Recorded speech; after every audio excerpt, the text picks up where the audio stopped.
इस बीच दावा किया गया कि पुतिन ने नए डिफेंस सिस्टमों के बल पर यूक्रेन की नाक में दम कर दिया है। जानकारी के मुताबिक उन्होंने यूक्रेन में अपने कई लड़ाकू विमानों के तबाह होने के बाद इन्हें एक्टिव किया, जिसने जंग की सूरत बदल दी। यूरेशियन टाइम्स नाम की वेबसाइट ने दावा किया कि पुतिन की सेना ने ईगला और वर्बा डिफेंस सिस्टम के जरिए यूक्रेन को जबरदस्त नुकसान पहुंचाया। बताया गया कि इसकी मदद से पुतिन की सेना ने यूक्रेन के करीब 33% लड़ाकू विमानों को मिट्टी में मिला दिया और इन दोनों घातक डिफेंस सिस्टमों को पुतिन ने तब मोर्चे पर उतारा जब जंग में रूस के कई Su-35 और Su-24 यूक्रेन ने ढेर कर दिए और फिर पुतिन ने यूक्रेन को उसी के तरीके से मात देने की तैयारी की, जिसके लिए कंधे पर रखकर दागी जाने वाली इन मिसाइलों को तवज्जो दी गई, जिन्हें मैन पैड्स यानी man portable air defence systems कहा जाता है।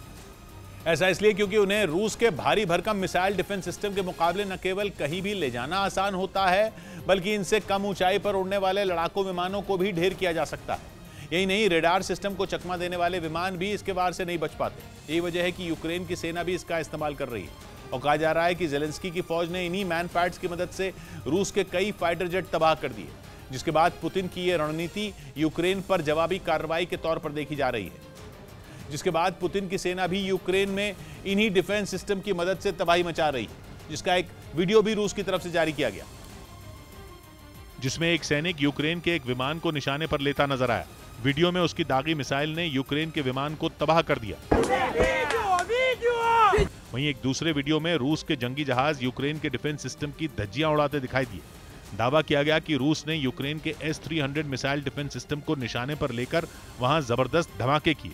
वहीं पश्चिमी मीडिया का आरोप है कि पुतिन जानबूझकर मैन पैड्स और सोवियत दौर के मिसाइलों का सहारा ले रहे हैं ताकि आधुनिक हथियार कम से कम इस्तेमाल हों।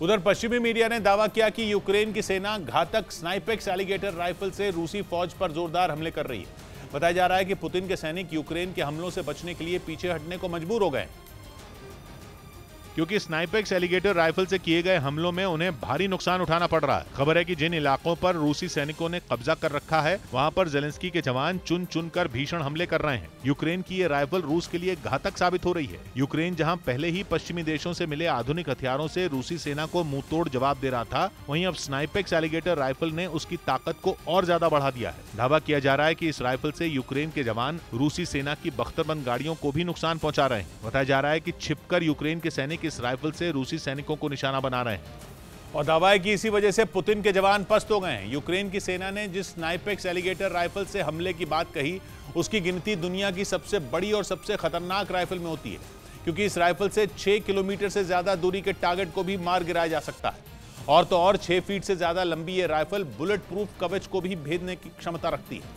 यही नहीं, ये इतनी ताकतवर है कि हल्के टैंकों को भी चंद सेकंड में बर्बाद कर सकती है।